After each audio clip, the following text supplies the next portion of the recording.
I don't know, it just was not what I was expecting. I don't know how to put it into words. Well, of course, my first thought was, like most people, that it's a traditional homeschool where I have to do a lot. Fortunately, that's not the way it is. I have the dedicated teachers, and the support is great, and good friends, and interacted more with Impact than she did with her traditional school. The rapport was better with her Impact teachers than she has had with her other teachers. It did feel like they knew her. They were more personable with her. The communications were, they would call her and check on her. Things that you just kind of get overlooked. Well, these teachers are honestly probably the best teachers I've ever had. Every single time that I don't do work a day or anything like that, they contact my mom or anything, and if they need to talk to me about it, if I have any questions, I can go straight to them. I can contact them by email, their phone, and they have office hours that practically all day. I can contact them before 8 at night, and it just really just feels like any time I possibly can, I can talk to my teachers. Thank you for joining us for this case study for Edustat 2013. Our names are Dr. Brian Blanton and Mr. Steve Thompson. This is High Impact, establishing a full-time district virtual school from ideas to success. We welcome you to this presentation, and we hope you gain great things from it. When we looked at what our need was within our school district, that this particular solution met, we always start with the data, and this is one snippet of data. We had students leaving our school system to participate in full-time virtual enrollment in the state's virtual charter schools.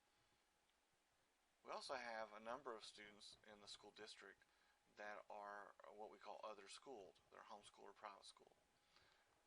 Our superintendent charged us with being more innovative and providing more options for students and parents. The school system is already a leader in providing online learning to students in our school district, but that has been supplemental and at the high school level only, not full-time. When we first established the process for how we're going to solve this issue, you can see there's a timeline here, and we involved a lot of stakeholders. We were charged with this problem. We did a lot of research and investigation. We brought together a team that really represented a lot of stakeholders across our school district, and then we started to talk to our teachers and administrators across the district. That advisory team came up with a list of things that they feel like students really need to have in an online full-time learning environment. These guiding principles really led us to establishing the core components to Impact Academy, which is our virtual school program. Impact Academy was created from that group and those guiding principles.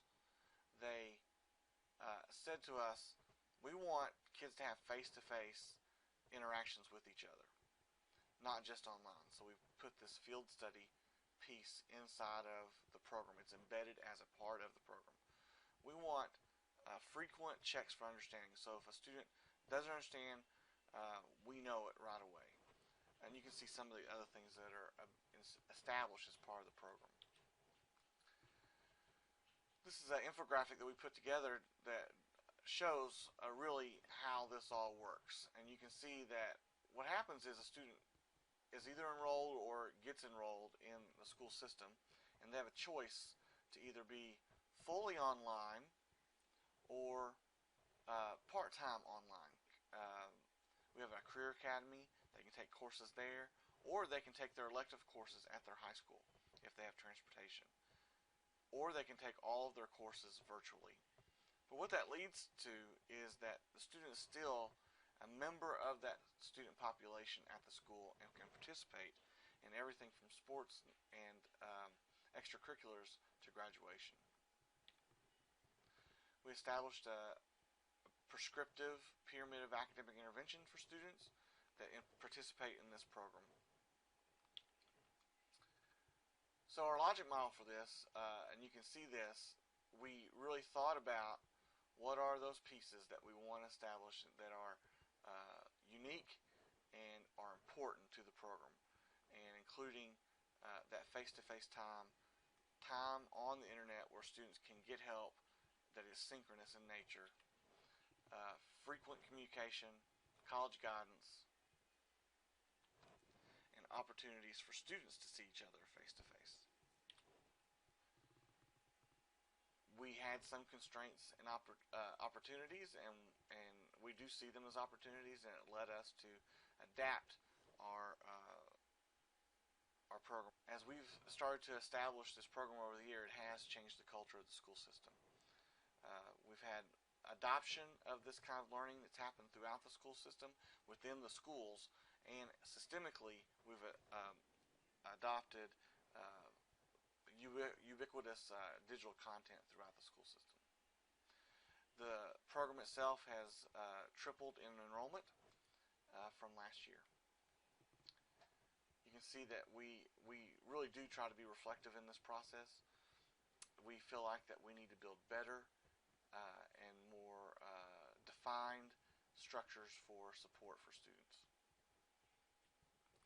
We believe that teachers need to be collaborating more and have within the structure of the school day, have time to do that.